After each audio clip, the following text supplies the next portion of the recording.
Bonjour et bienvenue. Si vous êtes nouveau sur cette chaîne, cliquez le bouton abonnez-vous en bas et à droite de cette vidéo pour être sûr que vous recevrez les prochaines éditions. Cliquez aussi en haut et à droite la petite cloche pour recevoir les notifications. Vous aurez aussi ici sur ma chaîne accès à mes nombreuses vidéos déjà publiées sur différents thèmes qui vous apporteront un plus si vous êtes à la recherche de votre édification spirituelle. Et bien sûr, vous pourrez les partager librement avec ceux avec qui vous partagez les mêmes convictions et ainsi aider le plus grand nombre. Je vous conseille de suivre nos vidéos en entier pour en tirer le plus grand bénéfice. Abonnez-vous gratuitement aussi à notre blog dont le lien est affiché à la barre des commentaires. Vous trouverez dans différentes rubriques des exposés très intéressants et des réponses à des questions telles que les croyants seront-ils enlevés avant, pendant ou après la tribulation? L'Antichrist sera-t-il un habile négociateur qui rétablira la paix au Moyen-Orient? Le gouvernement mondial, l'islam ou les extraterrestres prendront-ils le contrôle du monde? Sommes-nous la génération qui verra le retour de Jésus-Christ sur terre? Nous traitons le thème aujourd'hui. Dites aux rebelles.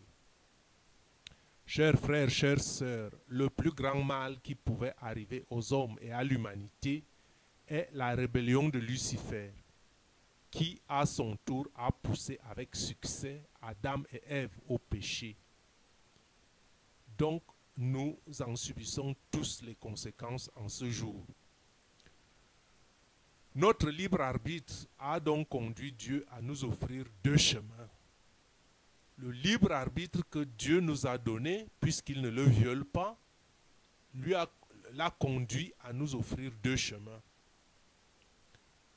Le premier, c'est lui redevenir obéissant et fidèle.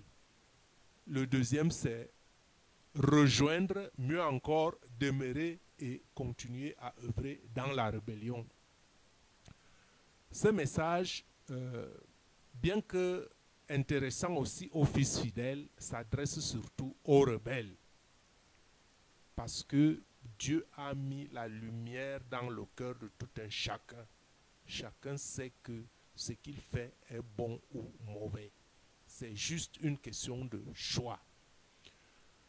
Donc, d'emblée de jeu, je dirais, et c'est une affirmation gratuite, et elle n'est pas non plus moins vraie si elle est gratuite. Elle n'est même pas gratuite parce qu'elle se vérifie.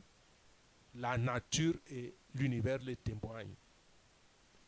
Dieu nous aime. Dieu vous aime. Dieu t'aime malgré ton péché.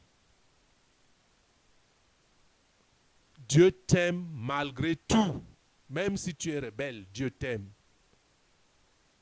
Dieu haït le péché, mais Dieu aime le pécheur qui se répand.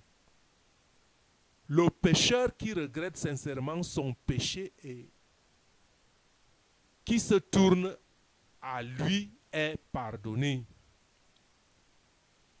Retourne-toi vers le Seigneur et quel que soit le péché que tu as commis, il te le pardonne si tu le souhaites. Parce qu'une grâce forcée n'est pas une grâce de valeur.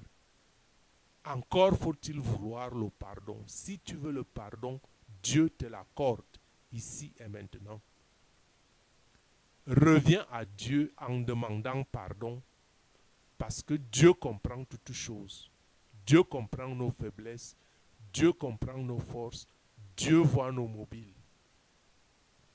Sache cependant que tout genou fléchira devant le Seigneur Dieu, seul maître souverain de l'univers. Je répète, tout genou fléchira devant Dieu, le Seigneur, maître souverain de l'univers.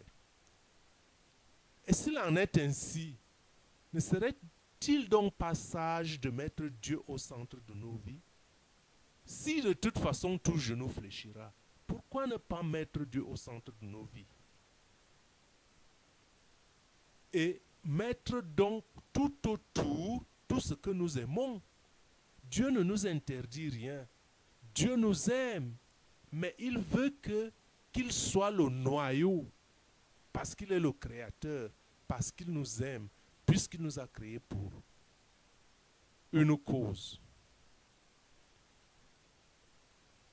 Et si nous mettons Dieu au centre de nos vies, cela veut dire que nous devons mettre tout autour tout ce que nous aimons.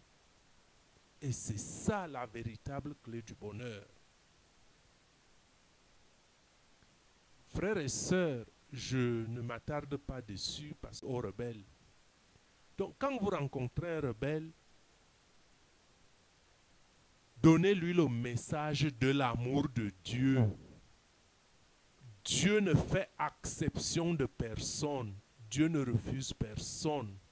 Dieu veut que tous aient la vie éternelle. Rendez gloire.